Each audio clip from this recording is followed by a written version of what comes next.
Welcome back to Gems Podcast. I am the founder and host, Miss Genesis Amaris Kemp, and with me today is Charlene Madden. And here's a bit about Charlene. She has admittedly spent most of her life living in the state of darkness after experiencing over 9 years of sexualized trauma at the hands of her grandfather, a decade of domestic violence, and 3+ decades of mental illness and suicidal ideology. She was just 2 days away from taking her life when she attended a women's workshop where everything changed. She was able to take off her blinders, begin the healing process, and find her purpose by tuning and turning her mess into a message of hope, evolution, and transformation that she now shares with people all over the world. Charlene is a mother of three amazing children, a wife, daughter, Reiki practitioner, women's empowerment coach. But that's not all. She has other things that she does, but you'll find out. And today we're going to talk about adopting the SSS mentality: self love, self acceptance, and self responsibility with Charlene Madden. Welcome to Gems Podcast. Thank you for having me. I'm so honored to be here. My pleasure, Charlene. And wow, what a background and what a experience to go through.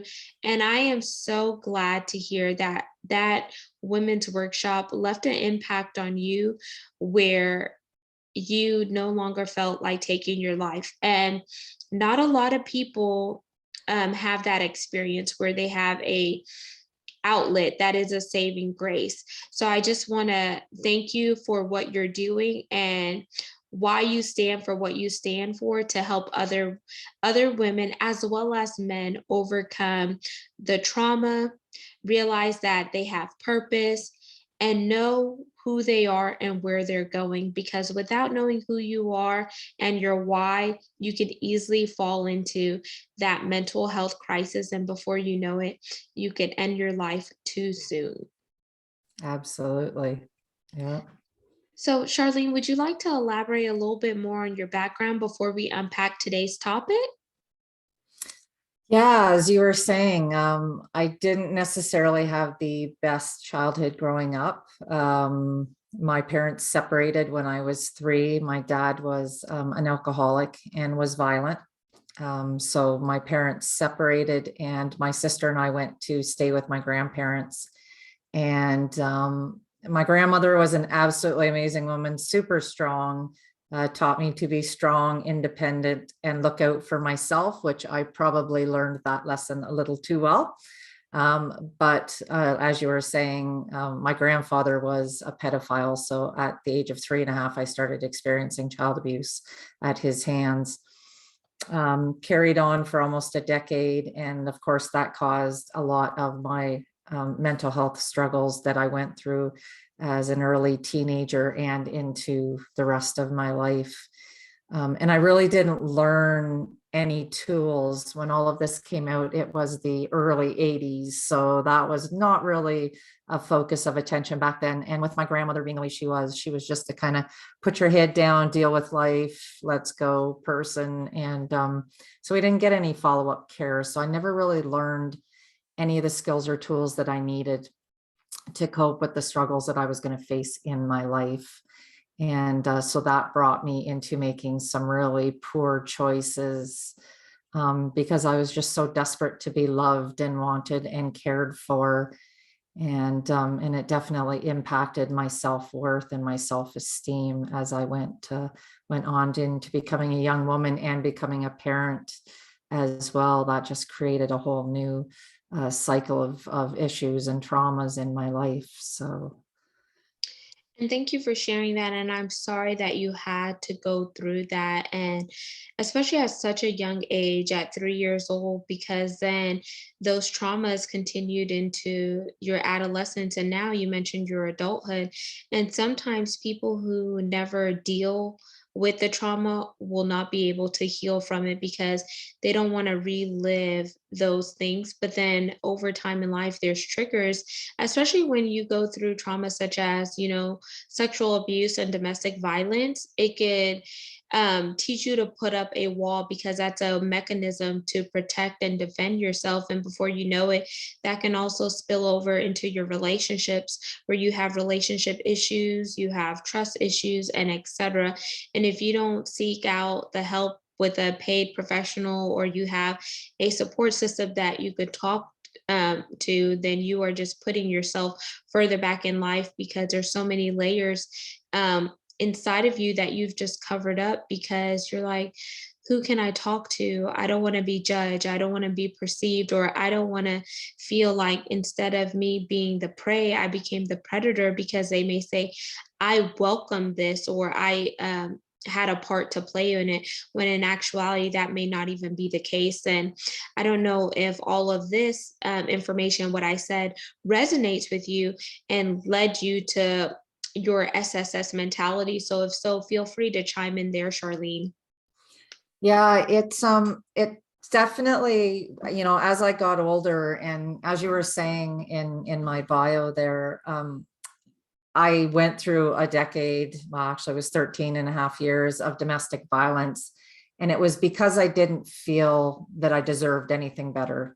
I had a lot of shame and guilt over my lack of ability to be a good parent. And, like I felt like the generational cycles were just repeating themselves.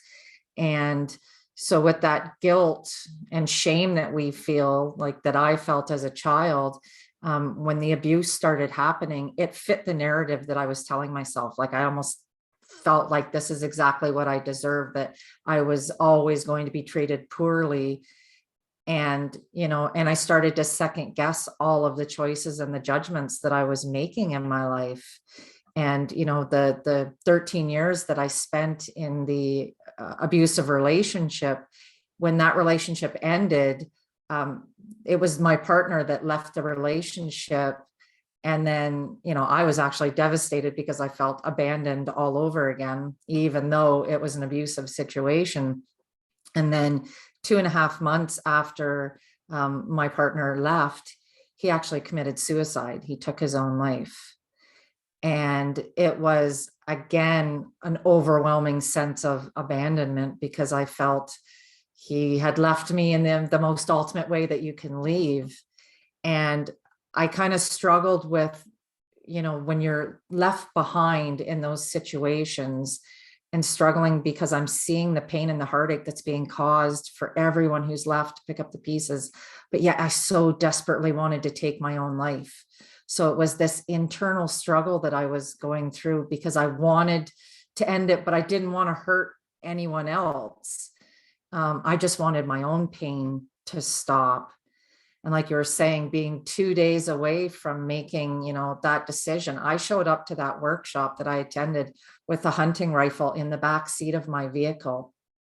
I had the location picked out, the time. I mean, I always joke, I pulled in on a Saturday morning. I was taking my life on a Monday morning because Mondays suck. Who likes Mondays anyway, right? So, I had made my decision and committed fully and accepted that that's the decision I was making. And when I walked into that workshop, the last thing I expected was that anything was going to reach inside of me deep enough that could impact my life.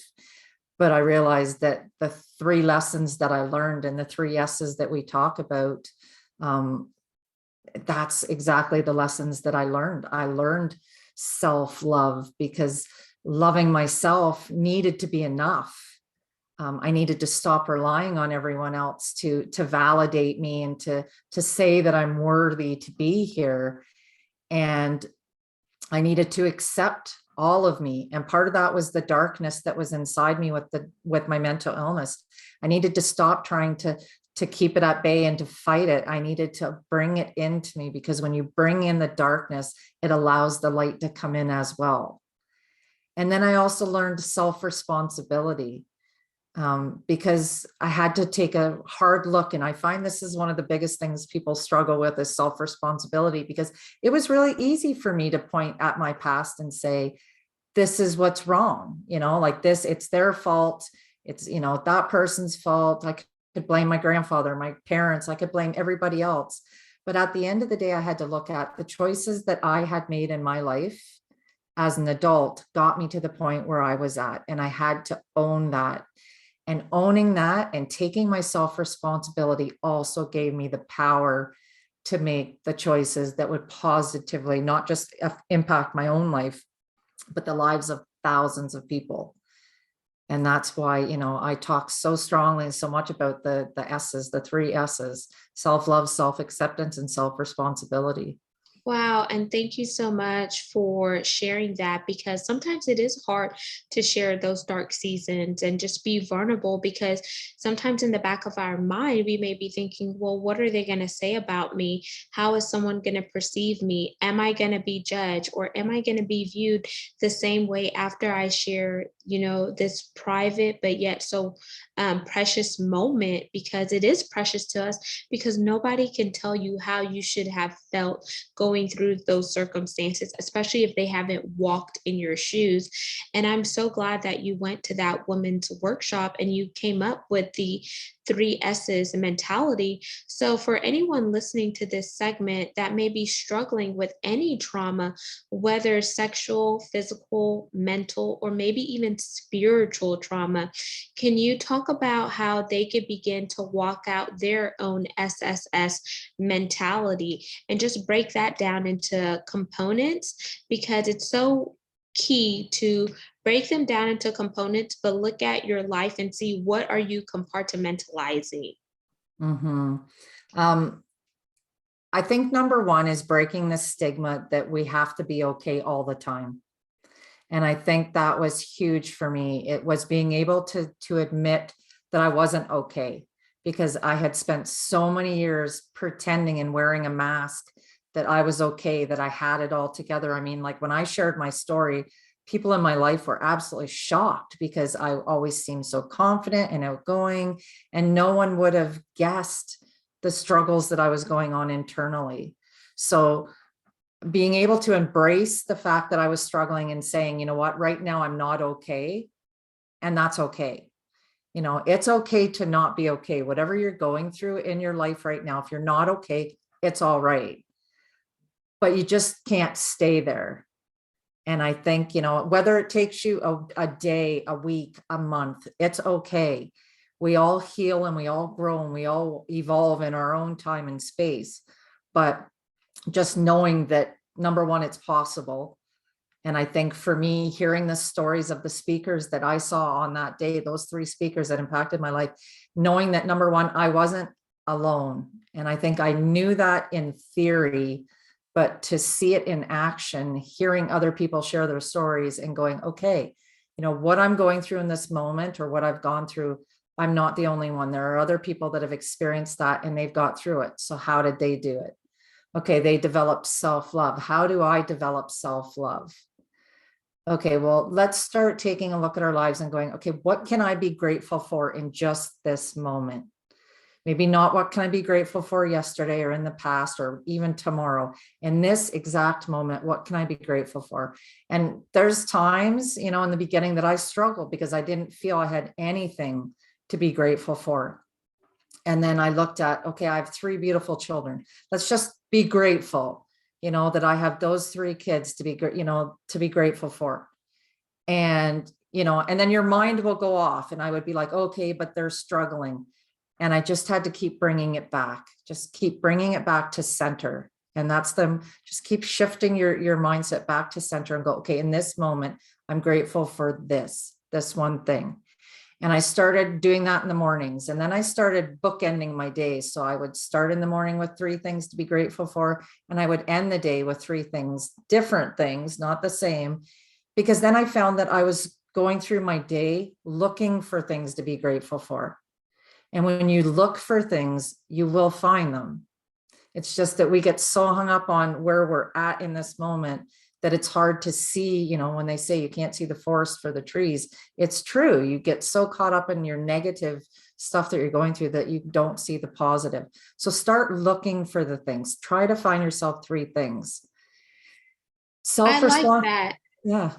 No, I really like that because it's focusing on being intentional, but then also whenever you think about being intentional and you start to build upon the gratitude, you start to see how you're easily going from that darkness to that light, and you're going from pessimistic to optimistic because you're changing your perspective. And when you change your perspective, you're tapping into higher energy because you feel better, you feel energized and recharged, and your vibrations are going to be higher. And when your vibrations and energy are higher, you are going to attract that energy into your life and around you. So I just wanted to interject that. Yeah, no, that's absolutely true. It's, what we seek, we find. And that's what, I think a lot of people don't realize is that when you're focused on the negative, that's what you're going to find. Even though you don't want the negative, that's what you're going to keep finding. So shift your attention to the positive, and then getting really responsible and saying, okay, I'm responsible for the choices I make today. So what choices can I make today that are going to move me one step closer to where I want to be, to what life I'm living? And it doesn't have to be this huge shift. I mean, like we all think that, you've got to get up in the morning and your whole life has got to change. Well, it's like getting into a boat and just moving that, wheel just 1 degree. A 1 degree change over a long amount of time will have a great impact on where your destination is. So just look at one small thing that you can do. It doesn't have to be huge. Just focus on one small thing that you can do today that will move your life more in the direction. And whether it's, for me, I struggle with trying to stay healthy physically. So for me, it's like, okay, so today I'm going to set a bottle of water on my kitchen counter, and I'm going to get up in the morning and I'm going to drink that bottle of water. I hate water.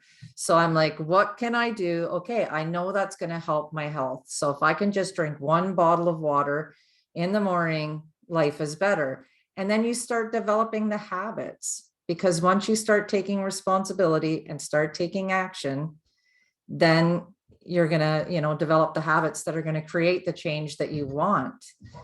And then as far as self-acceptance, some things in our lives we can't change. I'm going to live with mental illness for the rest of my life. I tell people all the time, it's not something that is going to magically go away. It's like if I was a diabetic, I would live with this for the rest of my life. So understanding that whatever it is you're dealing with, if it's, mental illness, it is a part of your life, but it doesn't have to control your life. And so accepting that, because like you were saying, when you bring, like I hear people say all the time, the women I work with, I feel so broken. They probably get the reaction they're not looking for. I'm like, that's fantastic. And they're like, well, what do you mean that's fantastic? And I'm like, because when you're broken, it leaves space for the light to get in. Because if you're just this solid wall, which I was for so long, I just had this solid wall up as a protection to keep hurt and heartache and pain at bay. And when I felt the most broken was the chances for the light to come in. And I mean, at my most broken point, when I went into that workshop, I was the most broken I had been in my entire life. And that was the opportunity that, universe, source, whatever you want to call it, God, whatever your beliefs are, that was the opportunity for it to go, okay, there's space, there's that light can come in. So love yourself, look for the things that you can be happy for, take responsibility for yourself. What one thing can you do today? And accept what is in your life that you can't change, and learn to maybe use that as a positive instead of a negative. Those are really great tips, Charlene. And I'm going to chime in here and say journaling is a really good practice too, whenever you're going through something, because it allows you to get those thoughts out of your head. And then as those thoughts are written down, you can reflect on what you wrote down, what emotions were stemmed to it, and why you felt how you felt in that moment. And over time, as you're going through the reflection, you could see how you're progressing, because as you are inner intertwining new ideas and new thoughts, you could see how you're beginning to shift your paradigm and your overall perspective. Another thing, whenever you were talking about, responsibility, I always tell people, do not do not spend time deflecting, which means you're pointing out those faults onto other people, but spend time reflecting and doing the inward work. And as you do the inward work, you're going to be able to have that reflection outwardly, because how you look and feel, that's going to show up on the outside, and people are going to see that on the surface, whether or not you want them to go deep diving with you or not. So just be mindful of that. How am I showing up? How do I want others to perceive me? And if I'm not showing up in a manner that is conducive to where I want to go, then it's time for me to, change my direction, whether it is via the boat analogy you use, 1 degree, because as long as you are being consistent as well as persistent, that is going to add up over time. And then you talked about responsibility. Focus on what you can control versus what you can't control. You can't control what other people are going to think. You can't control other people's actions, but you can control how you react to certain situations. You can control how you are conducting your business. You can control your tone of voice. You can control your appearance, how you show up and dress, and etc. And then you can control your self-talk, because we are all giving the power of our tongue and the power of our voice. So whether you need to get in the mirror and start talking to yourself and having that positive self-talk, and whether you're putting your hand on your hip and having that power pose where you could feel good, that is going to help you over time. Yes, it's going to sound crazy when you're talking to yourself. That's why I said do it in the mirror, so people don't think that you're crazy and want to have you commit it. And then start to see yourself, or even create a vision board. Some people would even say a dream board, and that builds up that self-love, because when you love yourself and you know who you are, then you're not going to fall victim to what other people tell you you are, because you're going to be so damn confident in you that it's not even funny. And people can see that confidence radiate through you. And then think about it this way: each one of us was created for a unique reason, and we all have a light inside of us. So allow that light to knock out darkness. And if you want to use the rainbow analogy, the rainbow always comes out after the storm. Do you see the rainbow in the storm? No. So that means you have to go through that dark season in order to see that light radiate. But there is going to be light on the other side if you just push forward, and if you just keep on driving, you keep on persevering. You're not at the end of the road, you're just at the beginning. So focus. Don't get so sidetracked looking to the left or looking to the right that it distracts you and it keeps you in a holding pattern. Yeah, and just two things that when you were talking there, talking about journaling, I know I struggled when I started journaling, because for me, writing was always had a negative attachment to it. But when you start journaling, you don't even have to read it back. I tell a lot of the women I work with not to read it back in the beginning, because we tend to judge what we're writing, because we will judge our feelings, because that's one of the things we do constantly. It's like, we'll go, oh, I was so mad about that person. And then we get down on ourselves for how we're feeling. We judge our feelings. And it's like, don't, just allow yourself to feel the feelings. Don't judge them. And affirmations, pick something that does resonate with you, because don't say, I'm strong and confident and full of, if that's not necessarily how you're feeling right now. Pick the small things that you can relate to, and that, okay, yeah, I can believe that. Because if you're saying stuff that you don't believe, it's not going to sink into what you're really feeling. And it's like, so, but Yeah, you're so correct. And that analogy of the rainbow, it's like we do have to go through the storm before we can get to that other side. And sometimes we don't think we're going to make it, but you'll like you said, just persevere and you'll make it through. That was beautiful. Thank you so much, Charlene. And as we wind down, I want you to leave the listeners as well as our viewers with your call to action for this segment. What do you want them to do once they hear this? I want you to, number one, think of, as I was saying, something that you can be grateful for. Write down 3 things just in this moment that you're grateful for. And if you say 3 things that you love, but be grateful for yourself, include that on that list, because we always think of other things that we're grateful for, other people we're grateful for, but be grateful for yourself, because your track record for surviving crappy days right now is 100%. So you got to give yourself the credit you deserve for that. You're doing a great job, even if you don't feel like you are. So find 3 things that you can be grateful for. Find that one thing that you can do today that's going to shift you in the direction that you want to be, and take responsibility and accept who you are and love yourself, because you're so worthy of love and you deserve to be here and you deserve to have an amazing life.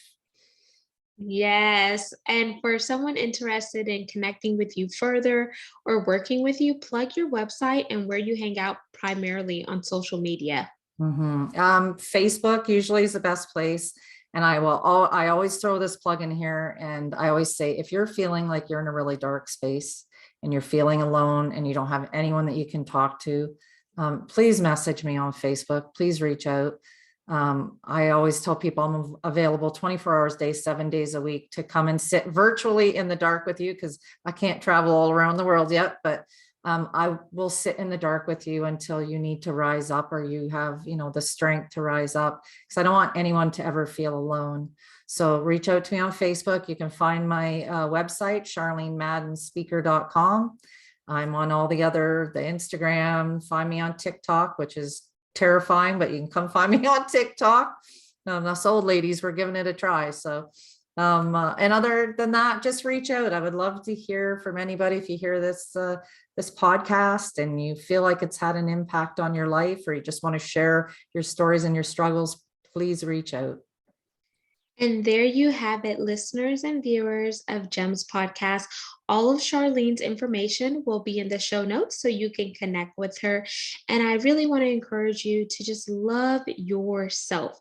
You are a masterpiece, and there's only one you. So glow up and be the man and woman you were created to be, because we definitely need you. So don't ever let somebody tell you that you are less than, because you're not. Just say, I am more than. So until we chat next time, peace, love, and lots of blessings.